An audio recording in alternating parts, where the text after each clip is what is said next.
तो ये इस वजह से ये लोग यहाँ पे बैठ के पाकिस्तान के अवाम को, नौजवानों को ये बताने की कोशिश करते हैं कि आप सब्र से काम लें, तहम्मुल से काम लें।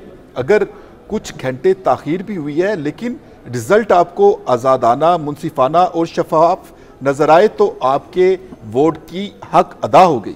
ठीक है बुखारी साहब, आपसे भी इसी मुतालिक जानना चाहूँगा कि जो आने वाली अब हुकूमत बनेगी, जिसकी भी बनती है, अब जिस तरह आप देख रहे हैं कि सीटें जिस तरह सामने आ रही हैं, क्या चैलेंज सामने होंगे? क्या मिल के हुकूमत बनाई जाएगी? एक तो वो चैलेंज होगा, जिस तरह एक पार्टी कम सीटों वाली हुकूमत में हो तो वो प्रेशर डालती है।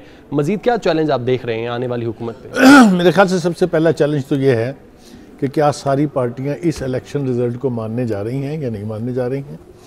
क्योंकि अगर जिस तरह हम बात कर रहे थे कि शायद सुबह तक ये सूरत हाल जो है ये कोई और टिल्ट अगर ले लेती है तो किसी न किसी ने तो कहना है कि ये तो जी बड़ी धांधली हो गई है। ये इस तरह ही है, आपने देखा अदालतों का जो हमने भुरकस निकाला है कि अगर तो वो फैसला दे दें आपके हक़ में तो इंसाफ जो है वो इंडिपेंडेंट है।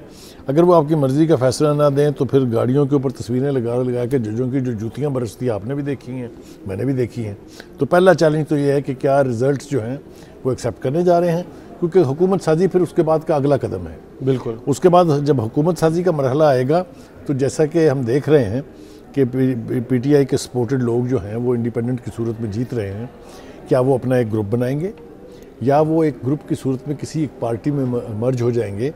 क्योंकि ये याद रखिए कि जो जिस भी पार्टी में वो जाएंगे फिर उसकी जो रिजर्व सीट्स हैं, टर्म्स एंड कंडीशन, उसकी जो वुमेन सीट्स हैं, वो सारा कुछ जो है उसका भी रेडिकली बदल जाएगा। बिल्कुल, बसहियत एक इंडिपेंडेंट ग्रुप के without having a party flag, यानी अगर वो पार्टी फ्लैग के नीचे नहीं है तो वो वही रहेंगे जितने वो हैं। तो मेरा ज़ाती ख्याल ये है कि वो अगर किसी के साथ अलायंस करना चाहेंगे पीटीआई सपोर्टेड इंडिपेंडेंट्स तो वो ऑब्वियसली पीपल्स पार्टी होगी, नॉट पीएमएलएन। पीएमएलएन के साथ ना इमरान खान साहब पहले खड़े हुए थे ना वो अब खड़े होंगे, क्योंकि वो एनिमी नंबर 1 गर्दानते हैं पीएमएलएन को। लिहाजा ये अलायंस तो आप रूल आउट कर दें जी। The choice is then very limited, और कोई बड़ी पार्टी ऐसी नहीं है जो 80+ वोट लेके आएगी। तो अगर ये होने जा रहा है तो ये भी आप देख लीजिए, जो कुछ जरदारी साहब के बारे में खान साहब ने और खान साहब के बारे में जरदारी साहब ने कहा हुआ है वो किसी से ढका छुपा तो है नहीं। जी। लेकिन वो कहते हैं ना कि पॉलिटिक्स में नथिंग इज़ फाइनल।